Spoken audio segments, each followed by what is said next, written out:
There we go. We should be live. Hey. So nice. I got everything on my makeshift tablet. Actually, it's my old laptop. It's such a shitty laptop, but it got the touchpad, so it's really cool. So I can have like the control panel for the YouTube live and the reading on the Kindle application as well. That's quite cool, I must say.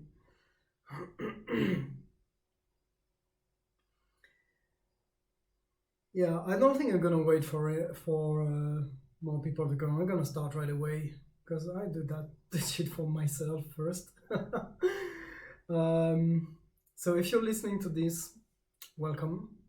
I'm gonna be your host, Damien. I'm gonna make you a live reading of Osho's book, which the name is Love, Freedom, Aloneness, and I think it was very relevant for our current situation where a lot of people are experiencing aloneness and a lack of freedom, and most often a lack of love. Like most people, they don't even know how to love themselves.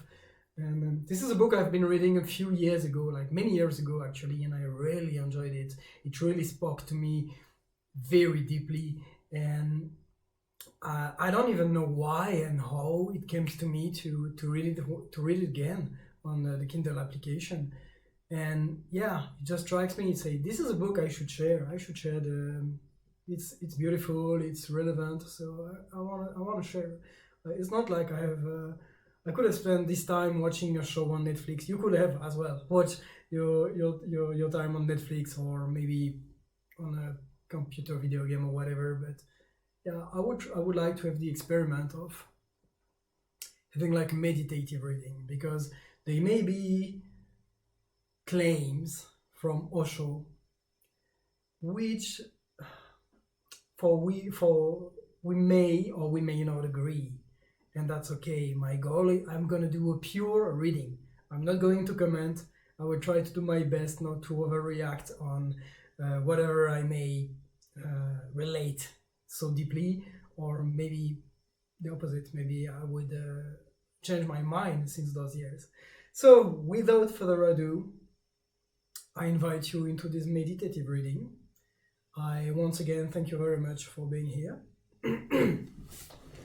I know the light and the sound is not the best I have, but this is how I got, so please make yourself comfortable.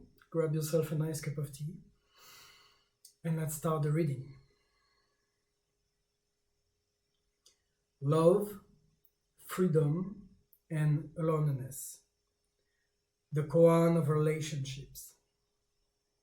Preface. In Plato's Symposium, Socrates says, "A man who practices the mysteries of love will be in contact not with a reflection, but with truth itself. To know this blessing of human nature, one can find no better helper than love." I have been commenting my whole life on love, in thousands of different ways, but the message is the same. Just one fundamental thing has to be remembered. It is not the love that you think is love. Neither is Socrates speaking about that love, nor am I speaking about it. The love you know is nothing but a biological urge. It depends on your chemistry and your hormones. It can be changed very easily. A small change in your chemistry, and the love that you thought was the ultimate truth will simply disappear. You have been calling lust love. This distinction should be remembered. Socrates says, "A man who practices the mysteries of love." Lust has no mysteries. It is a simple biological game. Every animal, every bird, every tree knows about it. Certainly, the love that has mysteries is going to be totally different from the love with which you're ordinarily acquainted. A man who practices the mysteries of love will be in contact, not with the reflection, but with truth itself. This love that can become a contact with truth itself arises only out of your consciousness, not out of your body, but out of your innermost being. Lust arises out of your body. Love arises out of your consciousness. But people don't know their consciousness, and the misunderstanding goes on and on. Their bodily lust is taken for love. Very few people in the world have known love. Those are the people who have become so silent, so peaceful. And out of that silence and peace, they come in contact with their innermost being, their soul. Once you're in contact with your soul, your love becomes not a relationship, but simply a shadow to you. Wherever you move, with whomsoever you move, you are loving. Right now, what you call love is addressed to someone, confined to someone. And love is not a phenomenon that can be confined.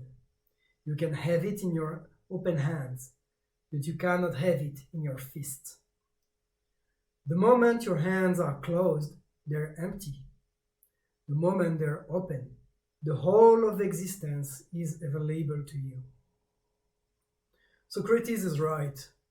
One who knows love also knows truth, because there are only two names of one experience.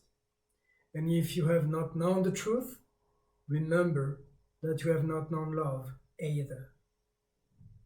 To know this blessing of human nature, one can find no better helper than love. Part 1. Love. You will be surprised to know that the English word love comes from a Sanskrit word, lobha. Lobha means greed. It may have been just a coincidence that the English word love grew out of a Sanskrit word that means greed, but my feeling is that it cannot just be a coincidence. There must be something more mysterious behind it. There must be some alchemical reason behind it.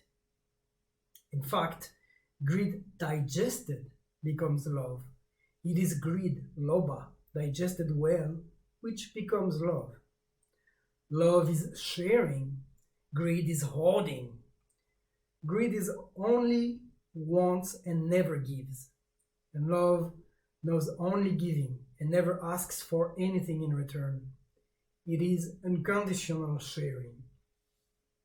There may be some alchemical reason that lobha has become love in the English language. Lobha becomes love as far as inner alchemy is concerned. Chapter 1, Lovey-dovey.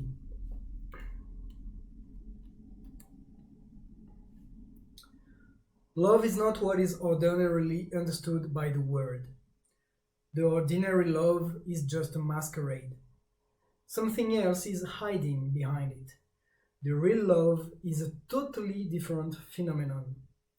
The ordinary love is a demand. The real love is a sharing. It knows nothing of demand. It knows the joy of giving. The ordinary love pretends too much. The real love is non-pretentious. It simply is. The ordinary love becomes almost sickening, syrupy, drippy, what you call lovey-dovey. It is sickening, it is nauseating. The real love is a nourishment. It strengthens your soul. The ordinary love only feeds your ego, not the real you, but the unreal you. The unreal always feeds the unreal, remember, and the real feeds the real. Become a servant of real love, and that means becoming a servant of love in its ultimate purity. Give, share whatsoever you have, Share and enjoy sharing. Don't do it as if it is a duty, then the whole joy is gone. And don't feel that you're obliging the other. Never. Not even for a single moment. Love never obliges. On the contrary, when somebody receives your love, you feel obliged. Love is thankful that it has been received. Love never waits to be rewarded, even to be thanked. If the thankfulness comes from the other side, love is always surprised. It is a pleasant surprise, because there was no expectation. You cannot frustrate real love, because there is no expectation in the first place. And you cannot fulfill unreal love, because it is so rooted in expectation that whatsoever is done always falls short. Its expectation is too great, nobody can fulfill it. So the unreal love always brings frustration, and the real love always brings fulfillment. And when I say become a servant of love, I am not saying to become a servant of somebody whom you love. No, not at all. I am not saying to become a servant of a lover. I am saying to become a servant of love. The pure idea of love should be worshipped. Your lover is only one of the forms of that pure idea. And the whole existence contains nothing but millions of forms of that pure idea. The flower is one idea, one form. The moon, another. Your lover, still another. Your child, your mother, your father, they are all forms, all waves in the ocean of love. But never become a servant of a lover. Always remember that your lover is only one tiny expression. Serve love through the lover, so that you never become attached to the lover. And when one is not attached to the lover, love reaches its highest peaks. The moment one is attached, one starts falling low. Attachment is kind of gravitation, and attachment is grace. Unreal love is another name for attachment. Real love is very detached. Unreal love shows so much concern. It is always concerned. Real love is considerate, but has no concern. If you really love a man, you will be considerate of his true need, but you will not show unnecessary concern for his foolish, stupid fantasies. You will take every care of his needs, but you are not there to fulfill his fictitious desires. You will not fulfill anything that is really going to harm him. For example, you will not fulfill his ego, although his ego will be demanding. The person who is too concerned, attached, will fulfill the ego demands. That means you're poisoning your beloved. Consideration means you will see that it is not a real need, but an ego need. You will not fulfill it. Love knows compassion, but no concern. Sometimes it is hard, because sometimes it is needed to be hard. Sometimes it is very aloof. If it helps to be aloof, it is aloof. Sometimes it is very cold. If it is needed to be cold, then it is cold. Whatever the need, love is considerate, but not concerned. It will not fulfill any unreal need. It will not fulfill any poisonous idea in the other. Search into, meditate on love, experiment. Love is the greatest experiment in life, and those who live without experimenting with love energy will never know what life is. They will only remain on the surface without going into the depth of it. My teaching is love-oriented. I can drop the word God very easily, there is no problem, but I cannot drop the word love. If I have to choose between the words love and God, I will choose love. I will forget all about God, because those who know love are bound to know God. But it is not vice versa. Those who think about God and philosophize about God may never know about love and will never know about God ever. Chapter 2. Real and Unreal. The first step. Love yourself and watch. Today, tomorrow, always. We begin with one of the most profound teachings of Gautama the Buddha. Love yourself. Just the opposite has been taught to you by all the traditions of the world, all the civilizations, all the cultures, all the churches. They say, love others, don't love yourself. And there is a certain cunning strategy behind their teaching. Love is the nourishment for the soul. Just as food is to the body, so love is to the soul. Without food, the body is weak. Without love, the soul is weak. And no state, no church, no vested interest has ever wanted people to have strong souls, because a person with spiritual energy is bound to be rebellious. Love makes you rebellious, revolutionary. Love gives you wings to soar high. Love gives you insight into things so that nobody can deceive you, exploit you, oppress you. And the priests and the politicians survive only on your blood.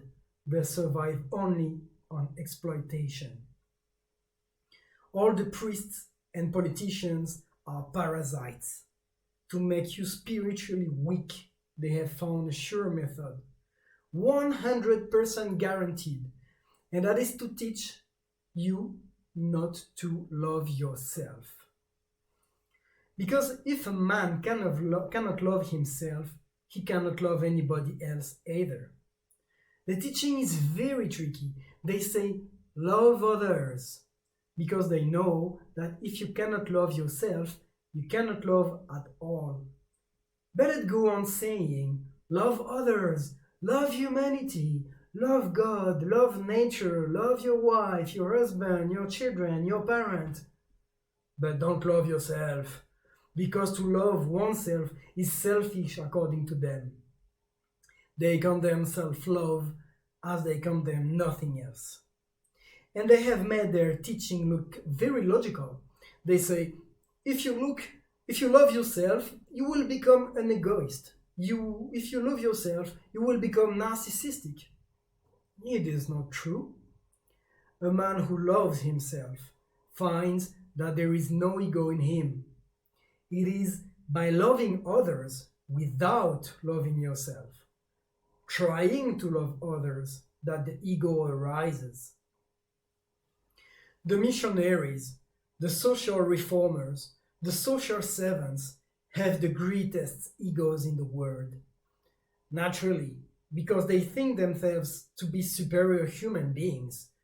They are not ordinary. Ordinary people love themselves. They love others. They love great ideals. They love God. And all they love is false, because all they love is without any roots.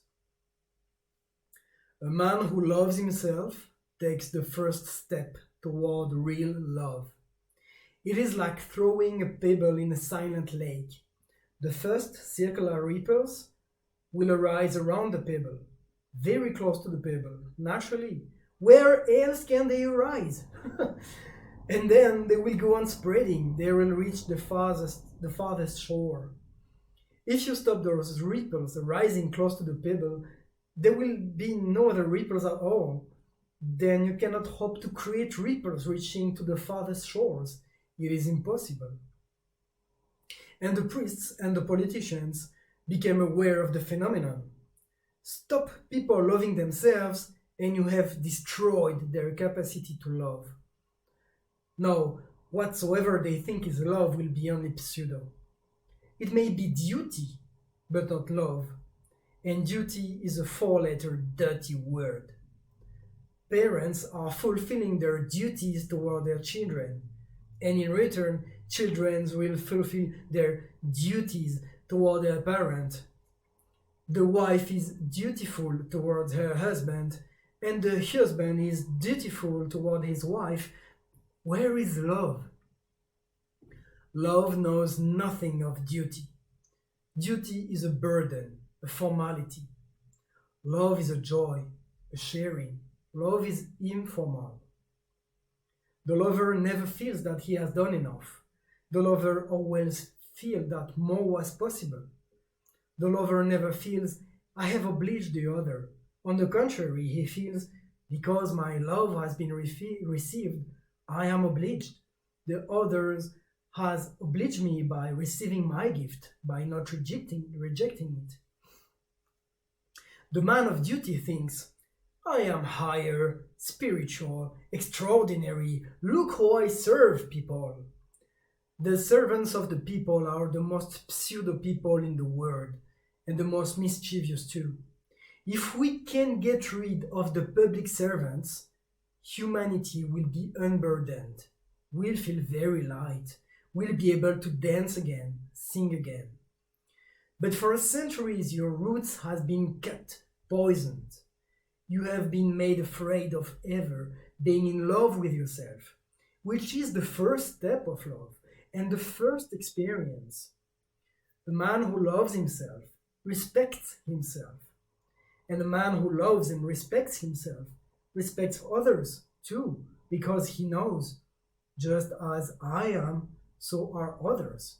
Just as I enjoy love, respect, dignity, so do others. He becomes aware that we're not different as far as the fundamentals are concerned. We are one. We are under the same law. Buddha says, we live under the same eternal law. Ais Dhammo Sanantano. In the details, we may be a little bit different from each other. That brings variety. That is beautiful. But in the foundations, we are part of one nature. The man who loves himself enjoys the love so much, becomes so blissful, that the love starts overflowing. It starts reaching others. It has to reach. If you live love, you have to share it. You cannot go on loving yourself forever, because one thing will become absolutely clear to you. That if loving one person, yourself, is so tremendously ecstatic and beautiful, how much more ecstasy in waiting for you if you start sharing your love with many people. Slowly, the ripple starts reaching farther and farther. You love other people. Then you start loving animals, birds, trees, rocks. You can fill the whole universe with your love. A single person is enough to fill the whole universe with love, just as a single pebble can fill the whole lake with ripples. A small pebble. Only a Buddha can say, love yourself. No priest, no politician can agree with it, because this is destroying their whole edifice, their whole structure of exploitation.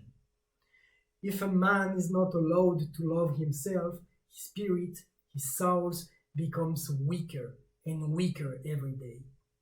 His body may grow, but he has no inner growth because he has no inner nourishment.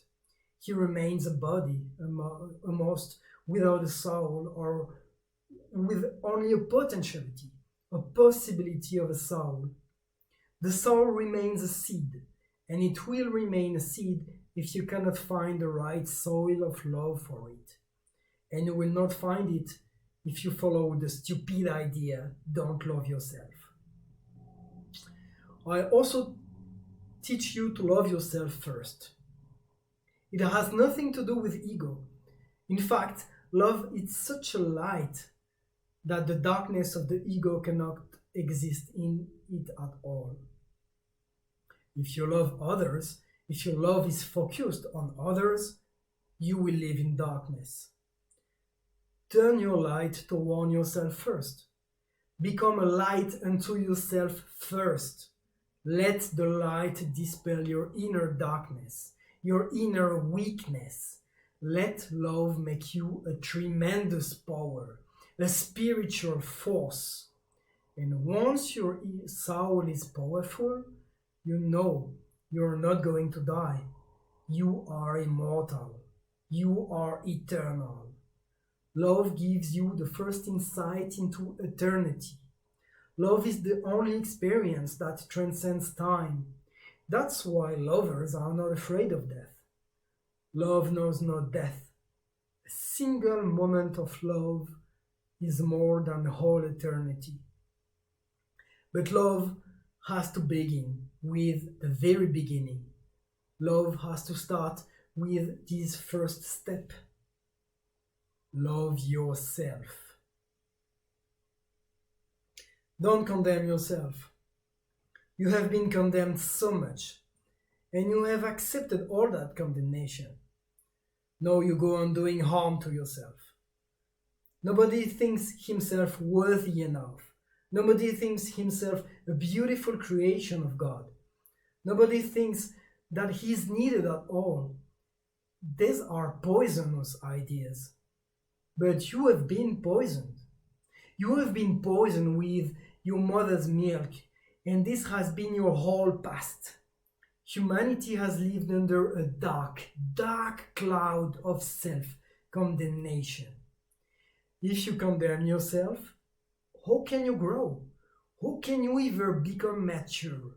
And if you condemn yourself, how can you worship existence? If you cannot worship existence within you, you will become incapable of worshipping existence in others. It will be impossible. You can become part of the whole only if you have great respect for the God that resides within you. You are a host. God is your guest. By loving yourself, you will notice that God has chosen you to be a vehicle. In choosing you to be a vehicle, He has already respected you, loved you. In creating you, He has shown His love for you. He has not made you accidentally. He has made you with a certain destiny, with a certain potential, with a certain glory that you have to attain. Yes, God has created man in His own image. Man has to become God. Unless man becomes a God, there is going to be no fulfillment, no contentment. But how can you become a God? You're pressed to say that you're a sinner. You're pressed to say that you're doomed, that you're bound to go to hell. And they make you very much afraid of loving yourself. This is their trick, to cut the very root of love. And they are very, very cunning people. The most cunning profession in the world is that of a priest. Then he says, love others. No, it is going to be plastic, synthetic, a pretension, a performance. They say, love humanity, your mother country, your motherland, life, existence, God, big words, but utterly meaningless. Have you ever come across humanity? You always come across human beings, and you have condemned the first human being that you came across, that is you. You have not respected yourself, not loved yourself. No, your whole life will be wasted in condemning others. That's why people are such great fault finders. They find fault with themselves. How can they avoid finding the same faults in others? In fact, they will find them, and they will magnify them. They will make them as big as possible. That seems to be the only way out, somehow, to save face. You have to do it. That's why there is so much criticism and such a lack of love. I say this is one of the most profound sutras of Buddha. And only an awakened person can give you such an insight. He says, love yourself. This can become the foundation of a radical transformation. Don't be afraid of loving yourself. Love totally, and you will be surprised. The day you can get rid of all self-condemnation, self-disrespect, the day you can get rid of the idea of original sin, the day you can think of yourself as worthy and loved by existence, will be a day of great blessing. From that day onward, you will start seeing people in their true light, and you will have compassion. And it will not be a cultivated compassion. It will be natural, spontaneous flow. And a person who loves himself can easily become meditative, because meditation means being with yourself. If you hate yourself, as you do, as you have been told to do, and you have been following it religiously, if you hate yourself, how can you be with yourself? And meditation is nothing but enjoying your beautiful aloneness, celebrating yourself. That's what meditation is all about. Meditation is not a relationship. The other is not needed at all. One is enough unto oneself. One is bathed in one's own glory, bathed in one's own light. One is simply joyous because one is alive, because one is. The greatest miracle in the world is that you are, that I am. To be is the greatest miracle, and meditation opens the door of this great miracle. But only a man who loves himself can meditate. Otherwise, you're always escaping from yourself, avoiding yourself. Who wants to look at an ugly face? And who wants to penetrate into an ugly being? Who wants to go deep into one's own mud, into one's own darkness? Who wants to enter into the hell that you think you are? You want to keep this whole thing covered up with beautiful flowers, and you want always to escape from yourself. Hence, people are continuously seeking company. They can't be with themselves. They want to be with others. People are seeking any type of company. If they can avoid the company of themselves, anything will do. They will sit in a movie house for 3 hours watching something utterly stupid. They will read a detective novel for hours, wasting their time. They will read the same newspaper again and again just to keep themselves engaged. They will play cards and chess just to kill time, as if they have too much time. We don't have too much time. We don't have time enough to grow, to be, to rejoice. But this is one of the basic problems created by a wrong upbringing. You avoid yourself. People are sitting in front of their TVs, glued to their chairs for 4, 5, even 6 hours. The average American is watching TV 5 hours per day, and this disease is going to spread all over the world. And what are you seeing? And what are you getting? Burning your eyes. But it has always been so. Even if the TV was not there, there are other things. The problem is the same. How to avoid oneself. Because one feels so ugly. And who has made you so ugly? Your so-called religious people, your pops, your Shankaracharyas. They are responsible for distorting your faces, and they have succeeded. They have made everybody ugly. Each child is born beautiful, and then we start distorting his beauty, crippling him in many ways, paralyzing him in many ways, distorting his proportion, making him unbalanced. Sooner or later, he becomes so disgusted with himself that he's ready to be with anybody. He may go to a prostitute just to avoid himself. Love yourself, says Buddha. And this can transform the whole world. It can destroy the whole ugly past. It can herald a new age. It can be the beginning of a new humanity. Hence my insistence of love. But love begins with you, yourself. Then it can go on spreading. It goes on spreading of its own accord. You need not do anything to spread it. Love yourself, says Buddha. And then immediately he adds, and watch. That is meditation. That is Buddha's name for meditation. But the first requirement is to love yourself and then watch. If you don't love yourself and start watching, you may feel like committing suicide. Many Buddhists feel like committing suicide because they don't pay attention to the first part of the sutra.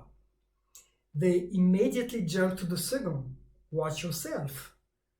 In fact, I have never come across a single commentary on the Dhammapada, on the sutras of the Buddha, which has paid any attention to the first part. Love yourself. Socrates says, know thyself.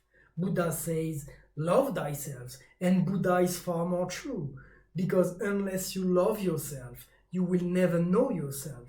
Knowing comes only later on. Love prepares the ground.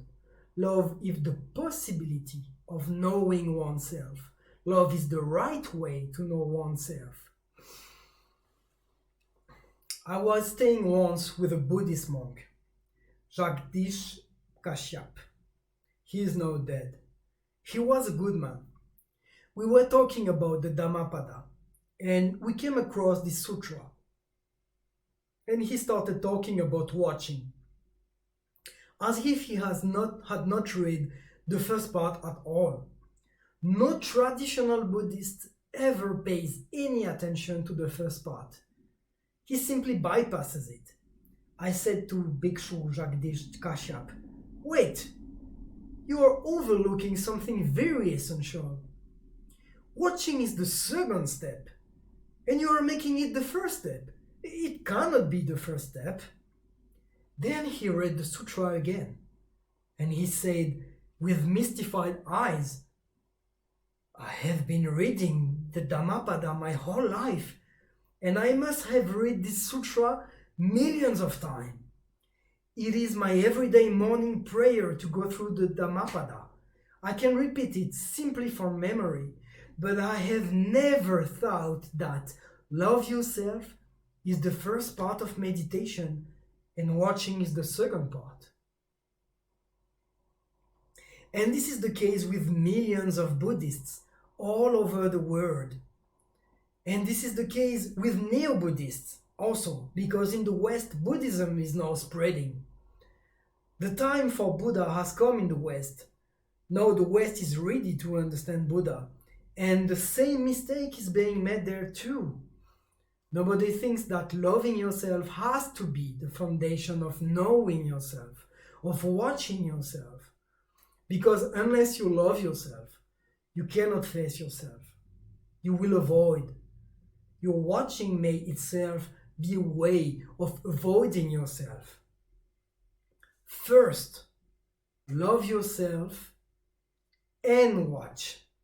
Today, tomorrow, always. Create loving energy around yourself. Love your body. Love your mind. Love your whole mechanism, your whole organism. By love is means accept it as it is. Don't try to repress.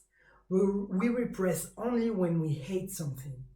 We repress only when we are against something. Don't repress, because if you repress, how are you going to watch? And we cannot look eye to eye at the enemy. We can look only in the eyes of our beloved. If you're not a lover of yourself, you will not be able to look into your own eyes, into your own face, into your own reality. Watching is meditation. Buddha's name for meditation. Watch is Buddha's watchword. He says, be aware, be alert.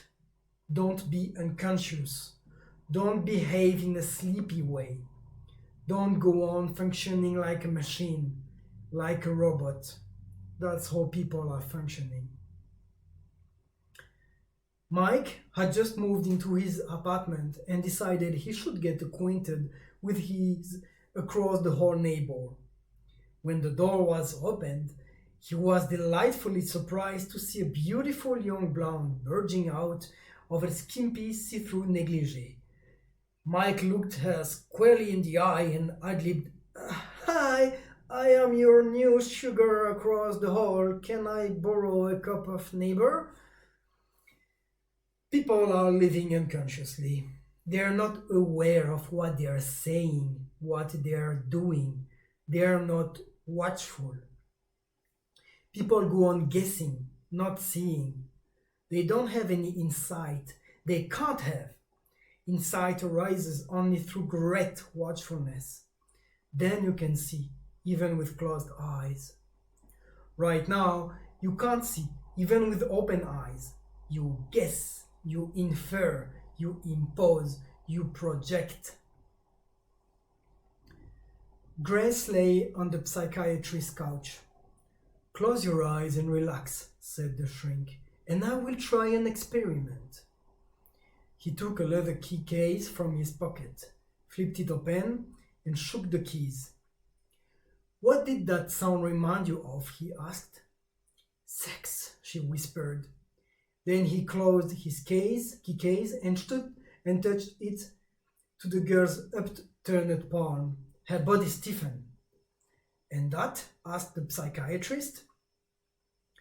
"Sex," Grace murmured nervously. "Now open your eyes," instructed the doctor, "and tell me why what I did was sexually evocative to you." Hesitantly, her eyelids flickered open. Grace saw the key case in the psychiatrist's hand and blushed scarlet. "Well, to begin with," she stammered, "I thought that first sound was your zipper opening." Your mind is constantly projecting itself. Your mind is constantly interfering with reality, giving it a color, shape, and form that are not its own. Your mind never allows you to see that which is. It allows you to see that which it wants to see. Scientists used to think that our eyes, ears, nose, and our other senses and the mind were nothing but openings to reality, bridges to reality. But now the whole understanding has changed. Now they say our senses and the mind are not really openings to reality, but guards against it. Only 2% of reality ever get through these guards into you. 98% of reality is kept outside, and the 2% that reaches you and your being is no longer the same. It has to pass through so many barriers. It has to conform to so many mind things that by the time it reaches you, it is no longer itself. Meditation means putting the mind aside so that it no longer interferes with reality and you can see things as they are. Why does the mind interfere at all? Because the mind is created by society. It is society's agent within you. It is not in your service. Remember, it is your mind, but it is not in your service. It is a conspiracy against you.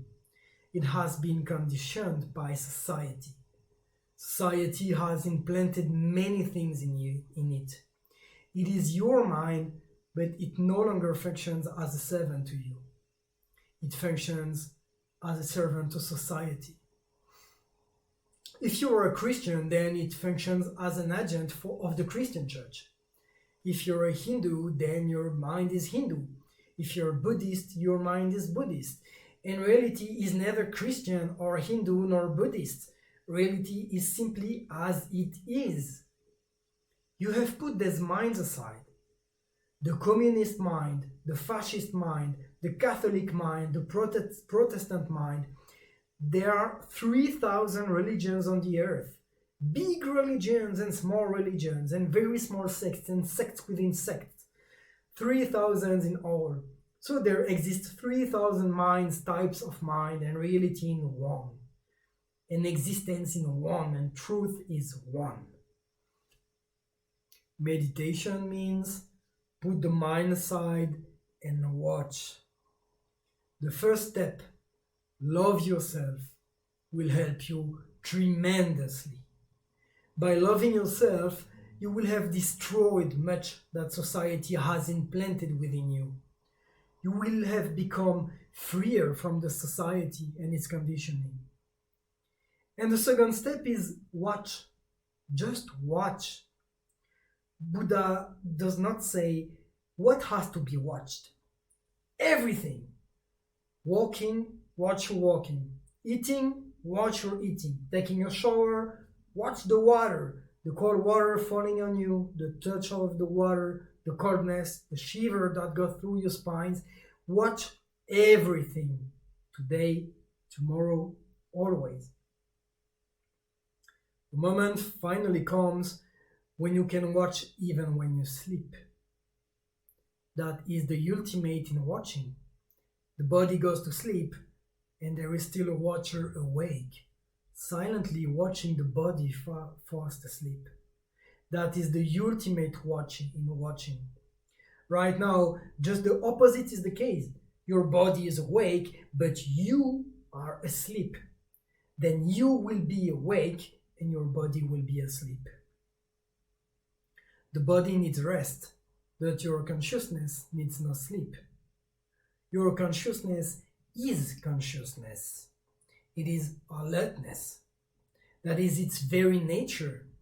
The body tires because the body lives under the law of gravitation.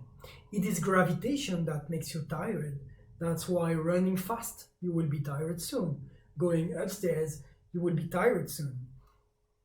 Because the gravitation pulls you downward. In fact, to stand is tiring. To sit is tiring. When you lie down flat, horizontally, only then is there a little rest for the body, because now you are in tune with the law of gravitation.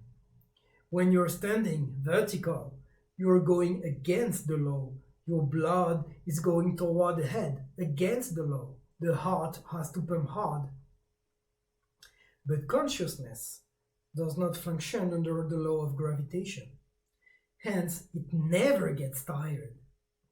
Gravitation has no power over consciousness. It is not a rock, it has no weight.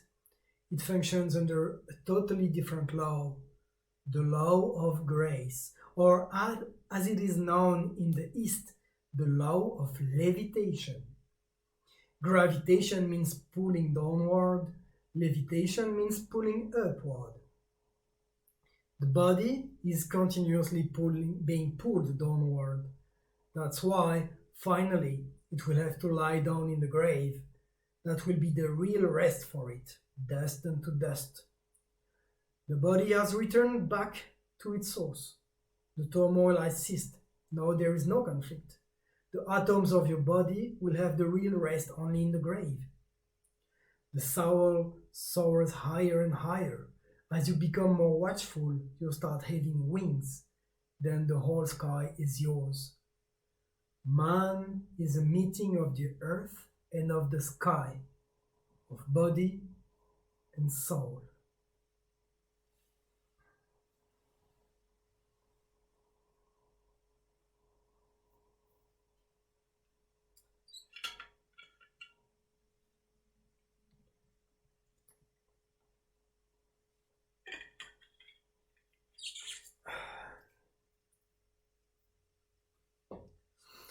Well, it's already been almost 50 minutes just for 2 chapters.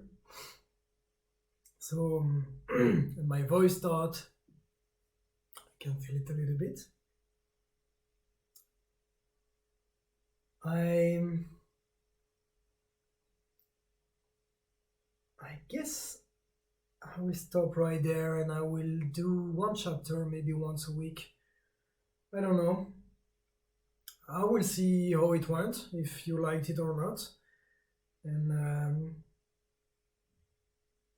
yeah, that was cool. Oh, there is someone on the chat. Marketplace Gold. Are love and hate no different sides of the same evolutionary coin? Yeah, well, not by the definition of Osho. That was the very beginning of what he explained, that the love he's talking about is not the hormonal love that we call lust, which is indeed the same coin, the other side of the same coin, because the real love doesn't switch from love to hate. It can't switch to hate actually, because it starts with on oneself. So yeah, I think I will stop right there, and I guess I will read the other chapters maybe next week. Thank you very much for being here. I wish you a beautiful evening. I wish you to try to love yourself. Osho is explaining in the next chapter some tips and ideas on how to start actually to love yourself, and we may explore that all together next time maybe. Thank you very much, and I say you goodbye.